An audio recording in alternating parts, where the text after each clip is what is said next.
This is FM 104 and Dave Carlson tonight, and we're at the halfway point of the Oz Rock Show. I think it's only fitting at this point that on this day, exactly 9 years after the death of Bon Scott, lead singer with AC/DC and one of Australian rock and roll's greatest ever singers, that we pay tribute to him.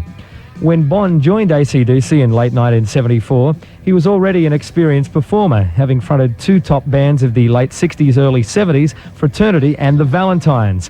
With his arrival, the Seedies, as AC/DC were nicknamed, began to develop a strong hard rock image, with their aggressive stage act portraying lead guitarist Angus Young as a schoolboy and publicity detailing their hard-drinking, hard-living lifestyles.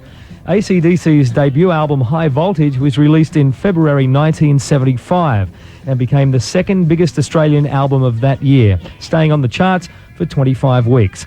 It was followed in Christmas 1975 by TNT, which continued the momentum and produced the now classic It's a Long Way to the Top If You Want to Rock and Roll. All up, Bon Scott recorded 7 albums with AC/DC before tragedy struck.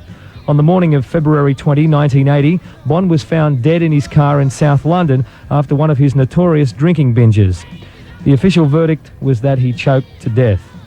As a former member of AC/DC's sound crew, I can remember Bon Scott well. I toured Australia for 6 months with the band, quite often sharing a motel room with Bon, and even now I can remember him quite vividly.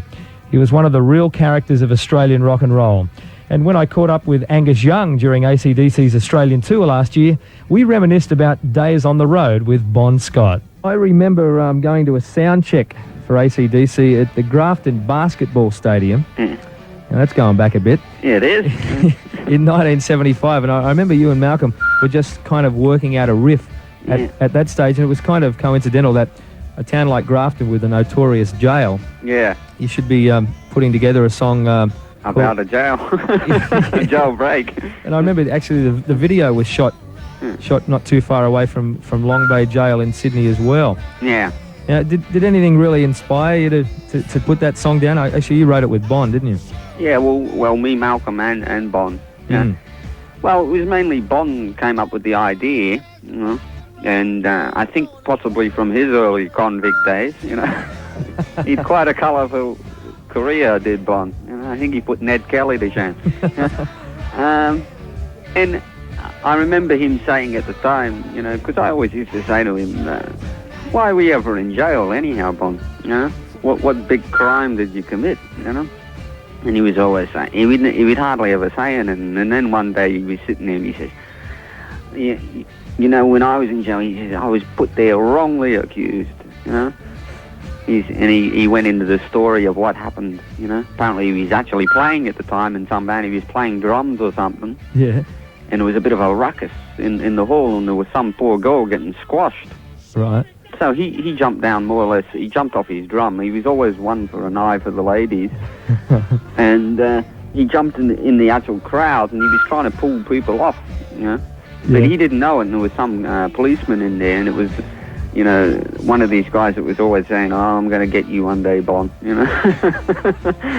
And of course, Bon was sort of pushing everything around, and somebody hit him, you know.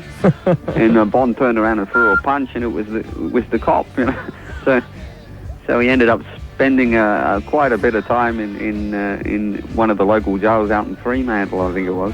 So it virtually all worked around that, you know, and that's what inspired the song. Really miss Bon a lot still, Angus?